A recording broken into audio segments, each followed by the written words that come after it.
let's move on. We're gonna move on to the Texans here. This will be interesting conversation. Shut up. It's gonna be a bad one. It's a good way to put it. Yeah, I think so. All right. So yeah, just give me your thoughts on the Texans. Evaluate quarterbacks in college now. That's one thing is how are you going to take the Texans before we go forward? Are we going to take it as in the Deshaun Watson saga? He plays. He doesn't play. I'm assuming that his days in Houston are done. I am going to say that I think that he will continue to play football. So I'm going to take it off of that. Let's go with that. But it's a different world. Depending on how they're going to do that success with Deshaun. Deshaun plays. I think they're a 5-6 win team. I think they might be able to get more. Deshaun factor alone, but without Deshaun, it is going to be abysmal this year. Let's start there. Okay, so I created this graphic literally before I got COVID 2-3 weeks ago, and I put it out on Twitter. This is how good Watson was before, last year. And you look at total yards, first in the NFL, completions percentage, third in the NFL, total air yards, third in the NFL. Air yards per attempt, first in the NFL. Deep ball completion percentage, second in the NFL. True passer rating, third in the NFL. It factors out throwaways and drop passes. Interceptable passes, ninth. That's so he did that while having impressive. To dodge so many sacks too. He did that despite the protection rate of a 28th in the NFL protection rate, a drop rate of 4th in the NFL. His wide receivers dropped the 4th most passes in the NFL. Most expensive wide receiver room too. And the worst rushing team in the NFL. One of the most expensive running rooms in the NFL. This was an absolutely abysmal football team. Defensively, offensively, everything. And Watson was still able to create just absolutely incredible stats. That shows you, like, okay, yes, it didn't amount to wins, but it did amount to 10 one-score games. Yeah, he didn't. So he put his team in position so many times last year, and they let him down so many times. They wasted one of his great years. J.J. Watt told him as they walked out of the field in the last game, they wasted one of his prime years. Yeah, JJ was apologizing. Yeah, it's unfortunate. It's sad. I say all that to say, the Texans did not get better. I don't think, not in any significant way this offseason. We're going to talk about all that. I don't see the Texans winning more than one or two games without Deshaun Watson. And no, I don't see him ever playing for the Texans again. I'm praying he gets traded to the Dolphins. I still am. I'm holding out hope. And I know there's off the field issues. I know there's a lot of things. I was watching the Pat McAfee show the other day, and I can't remember who was on, but an NFL insider, he was talking about how he knows for a fact there are 3 or 4 teams, and it's kind of some of the, he said it's the same teams that they were talking about, at the beginning of the offseason before all this other news came out. Says they're all still interested. I know for a fact the Dolphins were part of those teams. I'm not saying they're in the leader house. I'm not saying they're definitely going to go get them.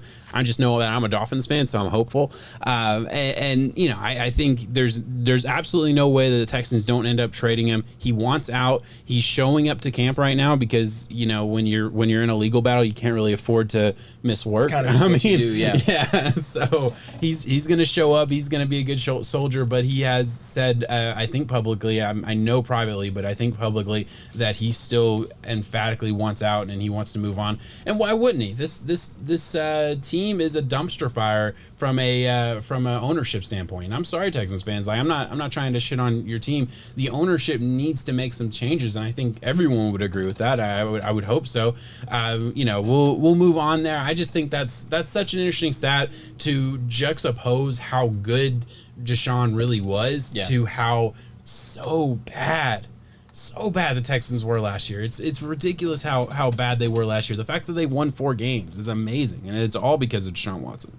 And I don't see them winning any more than that without Deshaun Watson. No, and that's why I think that it's ultimately going to lead to them getting the number 1 overall pick. Yeah, and that's why I said evaluate your college quarterbacks well, because you have the guy out of North Carolina, Sam Howell. Spencer Rattler, who knows? There's Riddler at Cincinnati. There's a lot of different names. Regardless, Texans fans, pick one. I hope you like him whenever that time comes, because I'm assuming Deshaun's days are done, and I get a lot of first round picks out of him. I always, and hopefully that is what That's the thing. That's I want to be able to you. spin the positive That's on the this positive. season. Right now, I don't see it though. Right now, I see the bad season that could get you the good pick. You still got to hit the pick. Get rid of Deshaun. Right now, you're getting 3 firsts plus. I hope. So it's a guarantee. Yeah, you're getting 3 firsts plus. You could get it from the Dolphins right now. You could get it from the Eagles right now. You couldn't get it from you couldn't get it for Denver, but you could definitely get it from the Dolphins. Well, you might not be able to get it from the Eagles because the Colts might not be giving them a first anymore. Yeah, it just depends on how that one shakes up. Yeah, it depends on how many games that Carson Wentz plays. You could definitely get it for the Dolphins right now. So I know there are teams that still have 3 firsts available over the next 2 years. Yeah, you're gonna have to go. You're gonna have to go get those picks, and you're gonna have to hope that you hit with them. I mean, that's what the you got to do. I just, it just depends on what coaching staff gets in there right now. I'm not super big on David Culley.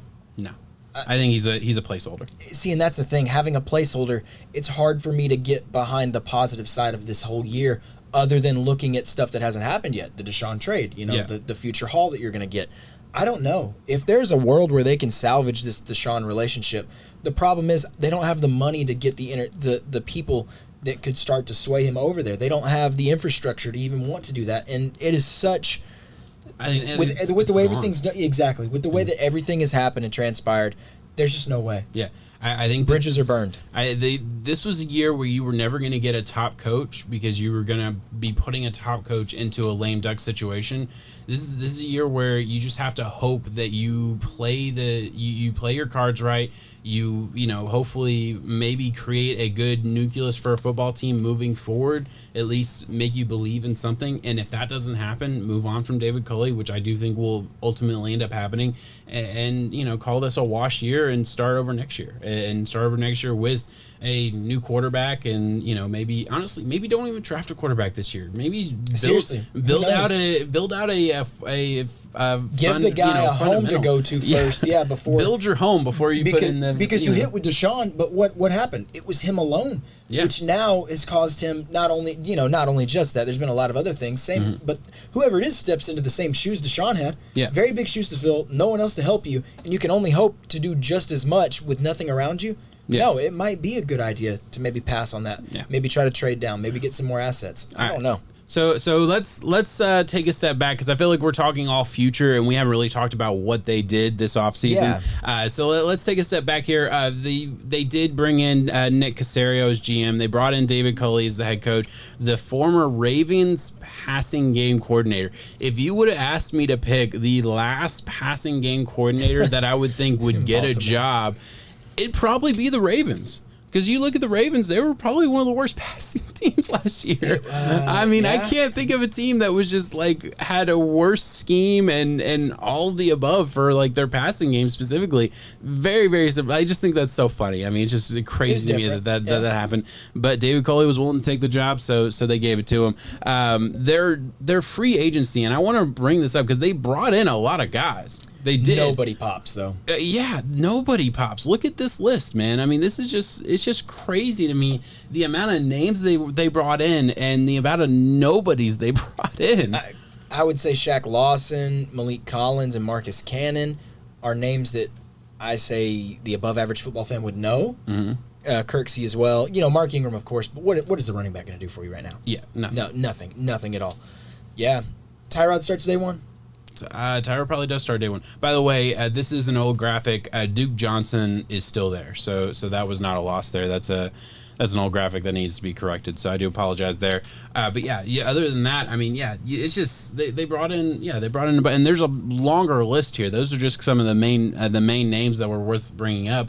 But yeah, just a bunch of. I feel like nobody that moves Randall the needle. Cobb lost to that too. Oh yeah, Randall Cobb got traded, but I mean, nobody moves the needle. I don't feel like got traded for 6. Honestly, they saved the Packers did them a favor by taking on the contract because that contract the Packers doing Aaron Rodgers a favor too, though. Yeah, true, but the Texans were paying Cobb way too much. I can't remember what that contract is, but I know they're still paying him $3 million of the contract after the trade. It was like $8.5 million. Yeah, it was $8.5 million. It was a lot of money for Randall Cobb. at this point in his career. And granted, he's a good slot receiver, but come on, man.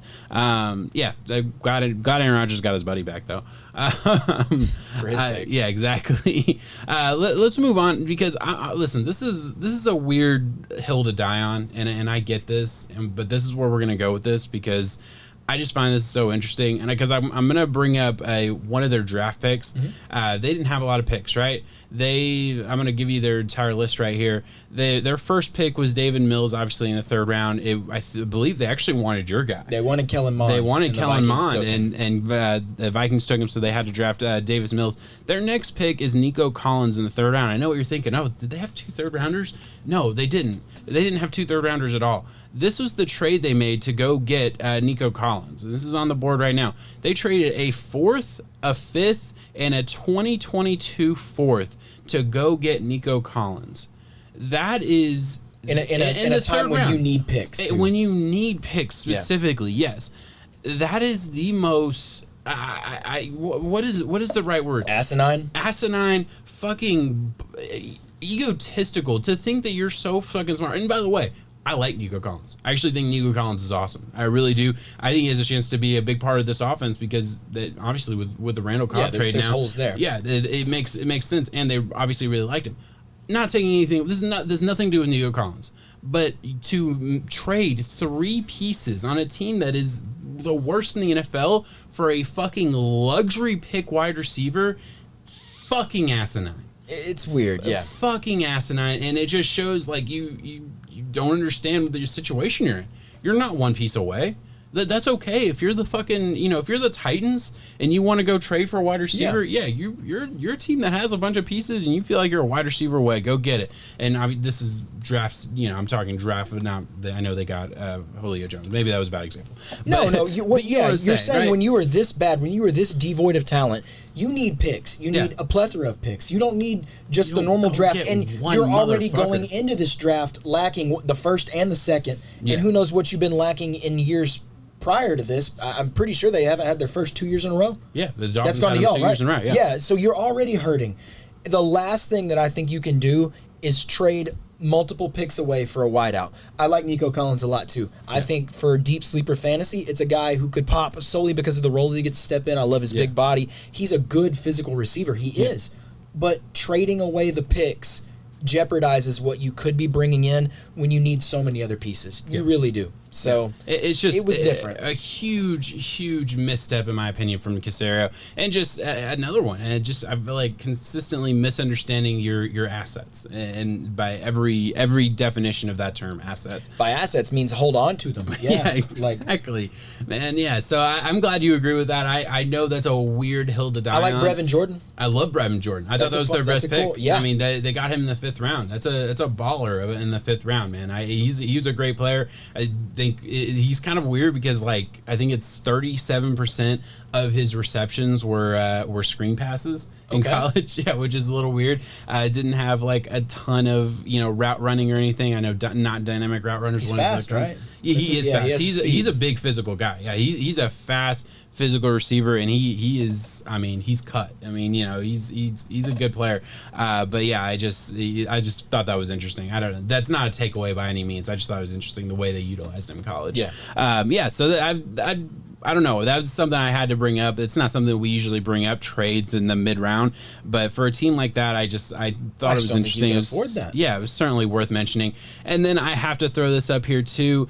The luck gets worse for them because they do statistically have the 2nd hardest schedule in the NFL based on win percentage, and this doesn't account for they don't have the worst schedule because they have a bad team. That's not how it works. It's every team's, that's the teams that they're playing, what their projected win total is. That has nothing to do with the Texans. So, yeah, that's crazy to me that they ended up with the 2nd hardest schedule in the NFL. Man, I was going through it just now off the top of my head, giving them the benefit of having Deshaun. Yeah. 4 or 5, maybe. I think they beat Jacksonville, toss up with Carolina, beat the Jets, toss up with the Jags. That was 3. It's 3. Yeah, and I could give them one against the Dolphins or something or something like that. That's with Deshaun. They have to play Cleveland, Buffalo, New England, Indianapolis, the Rams, Dolphins, Titans. I mean, it's Seahawks, brutal. Chargers. 49ers, fuck. Fuck. That's bad. That is a bad schedule. I want that to be my ringtone. Fuck. It's bad. It really is bad. And I guess I don't know if they're really wanting to be competitive this year, all in all, though. Yeah, if I was a Texans fan, I would. Oh, the team. That all those players, all of those guys, teams and players do not throw because they can't sit there in contract negotiation time and be like, "Well, I was told to lose, though." That's not how it works. No, you're not going to get money doing that. No. This is a fan. It's interesting because we've stepped away a little bit from talking about the over unders and stuff like that because we thought we were going to find a lot more juicy ones than I think we did. This is one of the better ones that we found this one. because we're both significantly under what Vegas has. I have them at 1-16. You have them at 2-15, and I don't think we're being hyperbolic. I really don't. And granted, we're assuming Deshaun Watson doesn't play, but I mean that's what it is. It's got to be. But 4.5 wins. I'm taking the under. I don't see them winning 5 games. Deshaun's not playing. How do they win? I don't see them winning 5 games. Even if Deshaun played, I mean, tell me they're 5. Yeah, I don't see 5. I promise you, if you can try to sit there and say 5, there's one of them where you're having to go. You're looking at me going, "Oh, come on now." There's always that one time. I'm not listening to that crap. That means that it's under. Yeah. That's the whole point. I'm betting on this one. Yeah, I'm betting on the under here on the season. Yeah, I think this is the best one that we found so far as betting the over under.